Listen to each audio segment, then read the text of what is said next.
This is your Barbados Today Morning News Update for Thursday, September 5th, 2019. Thanks for joining us. I'm Carol Williams. It's hands off. Minister of Education Santia Bradshaw is indicating that the ministry won't be getting directly involved in the transgender issue involving a private school in St. George.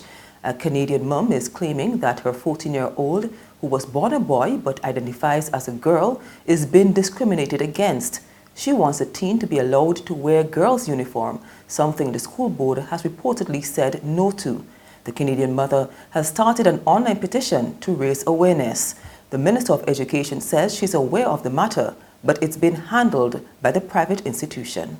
Are you asking me whether within a wider Barbadian education system context, the Ministry of Education should be jumping in to regulate it? No, we can't go in and regulate it, but we expect of private institutions that they will respect our laws, that they will be fair in the application of not pursuing discriminatory practices towards any student or any individual for that matter. And I would expect in the fullness of time that the school will comment on the issue at hand and that they will find a resolution to that issue.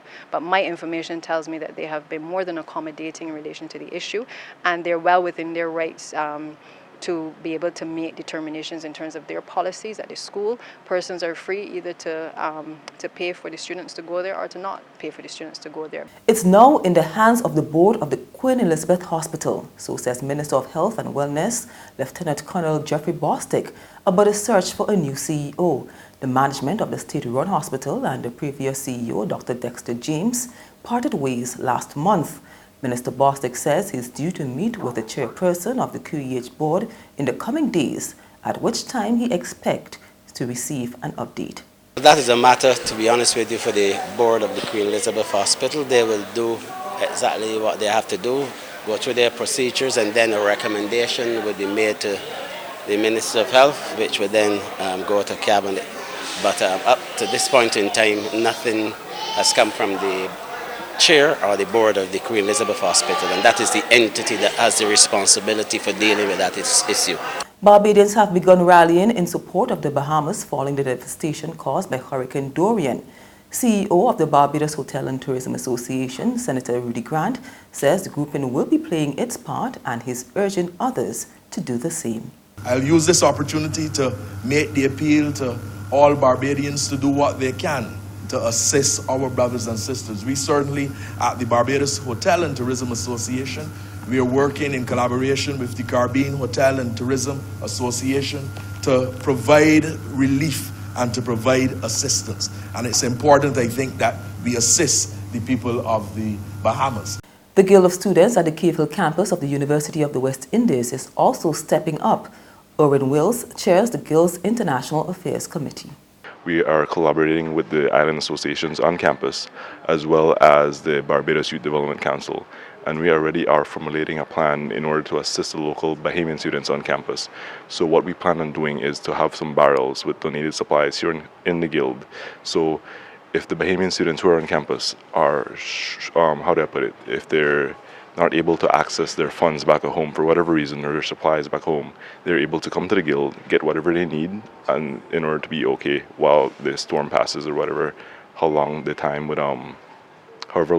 would be for the disaster to be over. We are also looking on shipping some supplies with the Barbados Defense Force. So what we plan on doing is having the Guild be a central drop-off point for the local community. So whoever in the community wants to assist, they can come to the Guild, drop off supplies here, and we'll collect them and we'll send it to the BDF. And when the BDF goes to deploy to assist the Bahamas, they'll take the supplies from UE as well.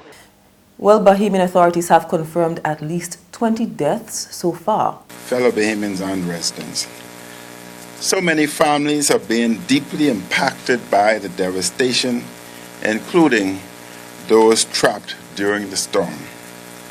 Just about every Bahamian throughout the country has been worried about loved ones on the Grand Bahama and Abaco.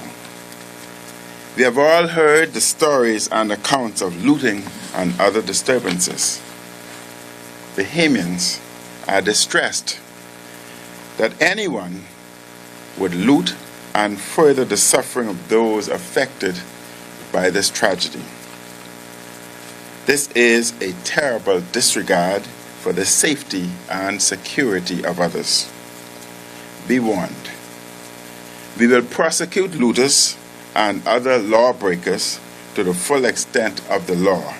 LIAT shareholder governments are closely monitoring talks between Barbados and Antigua on the sale of this country's shares. St. Vincent and the Grenadines Prime Minister, Dr. Ralph Gonsalves, described the negotiations as a work in progress. Back in July, there were reports that the negotiations for Antigua and Barbuda to purchase the majority of Barbados' 49% stake in the regional carrier had collapsed. Barbados reportedly wants to sell the shares for $88 million. While Dr. Gonsalves stayed clear of commenting on the talks, he tells Barbados Today what the airline needs is a significant cash injection.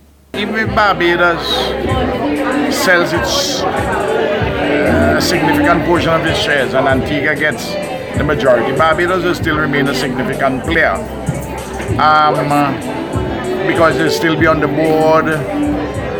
The truth is this: what LIAT needs is a heavy dose of new equity capital. That's the issue as I see it, rather than the buying of shares from one country by another, but to have more money inside of LIAT to help it to do the necessary and desirable restructuring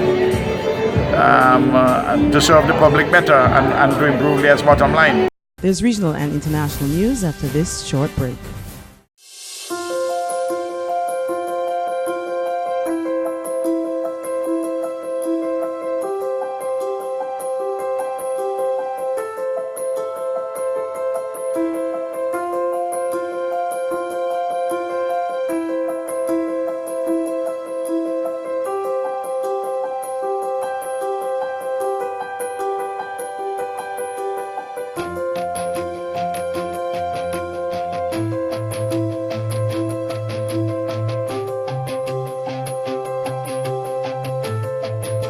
Barbados Today, news you can trust.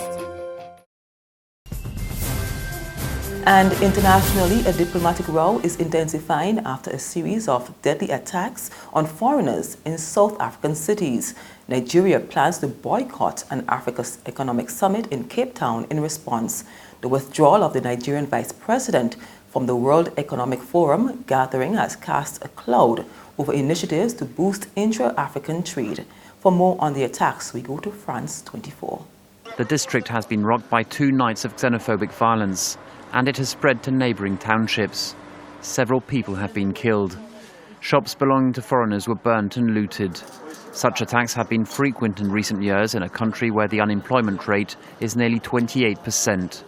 So like that, 6 months, 3 months is gone, again is broken. Government no action, so how to staying there? Who give you life? Just last night, police. I call police. Police is open my gate.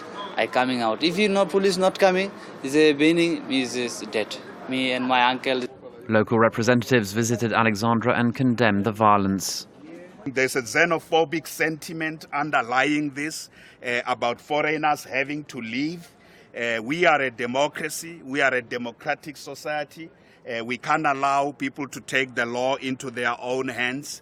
There is no country that doesn't have foreign nationals. President Cyril Ramaphosa, in a video posted on Twitter, said xenophobic violence was unacceptable. His Nigerian counterpart Muhammadu Buhari expressed deep concern over attacks against Nigerians in South Africa. He has dispatched a special envoy to the country. And that's news, but for the very latest, visit our website at www.barbadostoday.vb. You can also subscribe to our e-paper, email updates, or like us on Facebook. And sign up for breaking news alerts via WhatsApp. We're also on Izumi Media in bus terminals, as well as Quinplay at supermarkets and gas stations near you. You can also hear us on Mix 96.9 FM and Capital Media HD 99.3 FM. I'm Carol Williams. Have a good day.